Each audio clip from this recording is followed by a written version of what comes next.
स्वागत है एक बार फिर से आप सभी व्यूअर्स का। आज के इस वीडियो में हम CS74 introduction to internet programming BCA pre revised term end examination June 2020 के क्वेश्चन नंबर 1F को डिस्कस करने वाले हैं, जो कि आपको आउटपुट बेस्ड प्रोग्राम है। आपको इसमें करना क्या है कि right the output of the following. एक आपको छोटा सा कोड दिया है, आपको बताना है कि इसका आउटपुट क्या आएगा। ठीक है, तो यहाँ पर हम आपको ऐसे बता देते हैं कि आपको यहाँ पर इफ़ स्टेटमेंट दिया गया है और एल्स स्टेटमेंट दिया गया है, और उसमें एक स्ट्रिंग को दूसरी स्ट्रिंग से कंपेयर कराया जा रहा है। ठीक है, और यहाँ पर टू स्ट्रिंग फंक्शन का यूज़ किया गया है। तो वो क्या करता है कि वो किसी भी प्रिमिटिव डेटा टाइप को स्ट्रिंग में कन्वर्ट कर देता है, लेकिन यहाँ पर तो स्ट्रिंग ऑलरेडी है, तो वो स्ट्रिंग को स्ट्रिंग में ही रहने देगा। सिर्फ उन्होंने एक प्रॉब्लम बनाने के लिए आपको दे दिया है कि स्ट्रिंग टू स्ट्रिंग करके, है ना। इफ़ के बाद उन्होंने एक मैसेज दे दिया है इक्वल का, और एल्स में उन्होंने मैसेज दे दिया है नॉट इक्वल का। जैसा कि आप जानते हैं कि इफ़ और एल्स में क्या होता है कि अगर कंडीशन जो भी आप टेस्ट कर रहे हैं वो ट्रू होगी तो इफ़ के बाद वाला स्टेटमेंट एग्जीक्यूट होगा, और अगर कंडीशन फॉल्स हो जाएगी तो एल्स वाला स्टेटमेंट एग्जीक्यूट होगा। अब आपको बहुत सोच समझ के आंसर देना है। अब सोच समझ के आंसर देना का मतलब क्या है कि ज़्यादातर लोगों का आंसर होगा इक्वल। और कुछ लोग तो समझ भी नहीं पा रहे होंगे ये string dot to string is equal equals to string क्या है। ठीक है, तो जिनको थोड़ा भी डाउट है उनके लिए हम बता दे रहे हैं। इसमें इन्होंने कुछ नहीं किया है। आप जितना भी डबल इन्वर्टेड कॉमा के अंदर लिखते हैं उसको वो स्ट्रिंग टाइप का मानता है। ठीक है, टू स्ट्रिंग जावा में एक फंक्शन होता है जो किसी भी प्रिमिटिव डेटा टाइप को स्ट्रिंग में कन्वर्ट करने का काम करता है। और डबल इक्वल का मतलब होता है कि लेफ्ट हैंड साइड में और राइट हैंड साइड में जो भी आप वैल्यूज़ ले रहे हैं या जो भी वेरिएबल्स आप लिख रहे हैं उनमें कंपैरिजन करता है कि क्या वो दोनों बराबर हैं, यानी कि वो इक्वलिटी को बताता है, चेक करता है। ठीक है, और आप यहाँ पे देख रहे हैं कि लेफ्ट हैंड साइड में भी स्ट्रिंग लिखा है और राइट हैंड साइड में भी स्ट्रिंग लिखा है, तो ज़्यादातर लोगों का आंसर इक्वल में जाएगा। ठीक है, वो एक छोटी सी गलती कर रहे होंगे कि वो एक सेमी कॉलन पर ध्यान नहीं दे रहे होंगे। ठीक है, अच्छा, तो अगर वो सेमी कॉलन पे ध्यान दे दें तो वो उनका आंसर सही हो जाएगा। ठीक है, अच्छा, कुछ लोग कह रहे होंगे कि चलो हो सकता है नॉट इक्वल लगा देते हैं, कुछ लोग इस केस में नॉट इक्वल भी लगा देंगे। ठीक है, अब हम आपको बता दें कि वो दोनों ही आंसर आपके गलत हो जाएंगे। ठीक है, अब आप कहेंगे कैसे, तो उसको हम आपको प्रैक्टिकली दिखाते हैं वो कैसे हो रहा है। नोटपैड ओपन कर लेते हैं।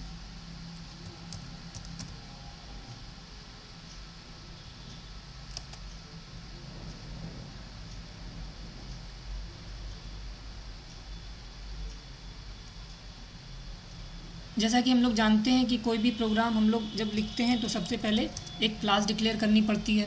फिर हमने एक क्लास का एक नाम दे दिया, आउटपुट कर देते हैं 1F कर दें,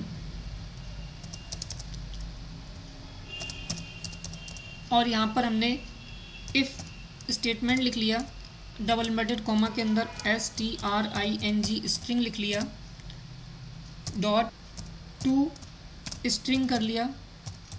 देखिए टू के बाद जो स्ट्रिंग है उसका पहला लेटर कैपिटल ही होगा। ठीक है, तो टू स्ट्रिंग लिखेंगे और इक्वल्स इक्वल का साइन लगाएंगे, एक इक्वल नहीं लगाना है।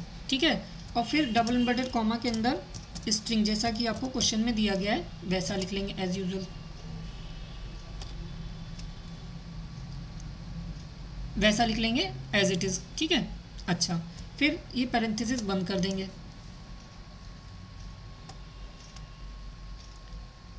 उसके बाद आप यहाँ पर सेमी कॉलन ज़रूर लगाएंगे, क्योंकि आपके क्वेश्चन में दिया गया है यहीं से सारा खेल होना है, इसी सेमी कॉलन से, है ना। तो इस सेमी कॉलन को आप लगाएंगे ज़रूर।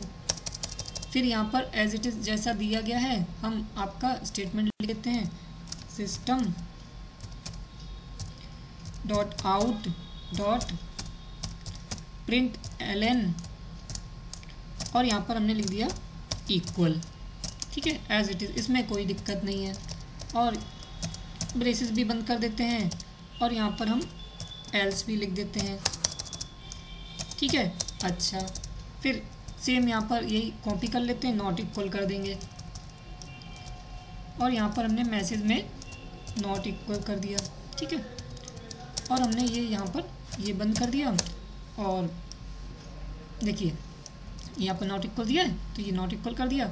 उसके बाद हम क्या करते हैं, यहाँ पर इस क्लास को बंद कर देते हैं, ठीक है। अच्छा, ये तो आपका क्लास के अंदर हो गया, लेकिन आपको एक चीज़ पता होनी चाहिए कि जितना भी हमें प्रोग्राम होता है उसका एग्जीक्यूशन कहाँ से स्टार्ट होता है, मेन फंक्शन से, ठीक है। तो उसके लिए हमें यहाँ पर मेन फंक्शन लिखना पड़ेगा,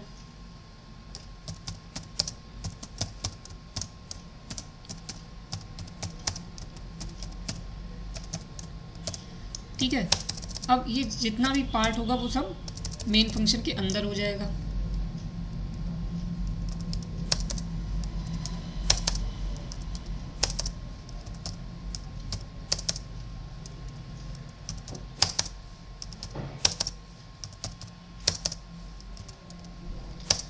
देख रहे हैं, अभी आपका मेन फंक्शन यहाँ पर क्लोज हुआ है, अभी आपको क्लास क्लोज करना बाकी है। ये आपका क्लास यहाँ पर क्लोज हो गया, ठीक है। अब आपका प्रोग्राम बन गया, इसको हम लोग सेव कर लेंगे इसी नाम से, कंट्रोल सी कर लिया, सेव पे क्लिक करा और देखिए यहाँ पर हमें बिन डायरेक्टरी के अंदर जावा की उसी में सेव करना है। यहाँ पर कंट्रोल वी कर दिया, डॉट जावा एक्सटेंशन दे देंगे और ऑल फाइल्स कर लीजिए, सेव कर लीजिए। इसको कॉपी कर लीजिए पाथ, ताकि आपको अभी कमांड प्रॉम्प्ट चलाने में काम आएगा। सेव कर लिया, फिर यहाँ पर आपने cmd टाइप कर लिया, राइट क्लिक करा, रन एडमिनिस्ट्रेटर कर लिया, यस कर लिया, cd करके जो आपने पाथ कॉपी किया था उसको पेस्ट कर दिया। फिर यहाँ पर आपको फाइल कंपाइल करा के एग्जीक्यूट कराने के JABAC कर लेते हैं और फिर से इसको कॉपी कर लाते हैं,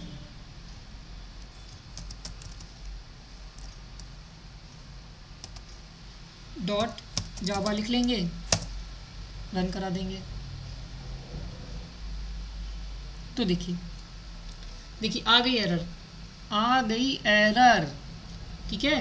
क्या आ रही है, एल्स विदाउट इफ़, यानी कि आपको हम बता दें इफ़ जो है वो तो अकेला चल सकता है, लेकिन अगर कहीं पर एल्स आया है तो उसके साथ इफ़ ज़रूर आएगा, ठीक है।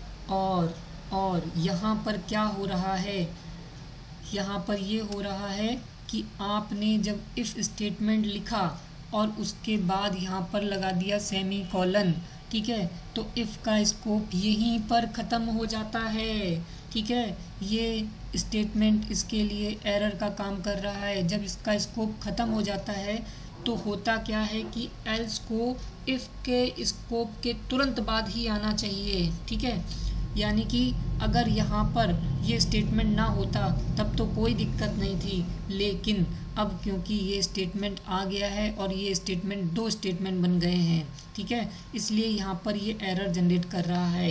तो ना तो आपका आंसर इक्वल होगा और ना ही आपका आंसर नॉट इक्वल होगा, जबकि आपकी एरर आ जाएगी, वो भी एल्स विदाउट इफ़ टाइप की, ठीक है। अच्छा, अब आपको कहेंगे कि क्या ऐसा सच में हो रहा है? हमने कहा हाँ बिल्कुल ऐसा हो रहा है। आप ज़रा इस सेमीकोलन को हटा के तो देखिए और फाइल को सेव करिए। दोबारा से जितने भी चेंजेस करें उसको हमें फिर से कंपाइल कराना पड़ेगा, तो हमने इसको कंपाइल करा लिया और अभी हमारा प्रोग्राम फिर से सक्सेसफुली कंपाइल हो गया। अब हम इसको रन करा रहे हैं, तो रन कराने के लिए हमें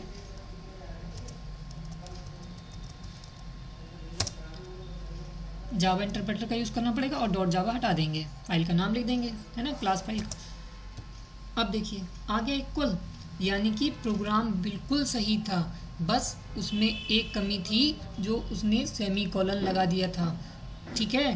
तो ना ही आपका आंसर इक्वल आएगा ना ही आपका आंसर नॉट इक्वल आएगा, बल्कि एक एरर जनरेट करेगा एल्स विदाउट इफ़, क्योंकि इफ़ का स्कोप वहाँ पर ही ख़त्म हो चुका था।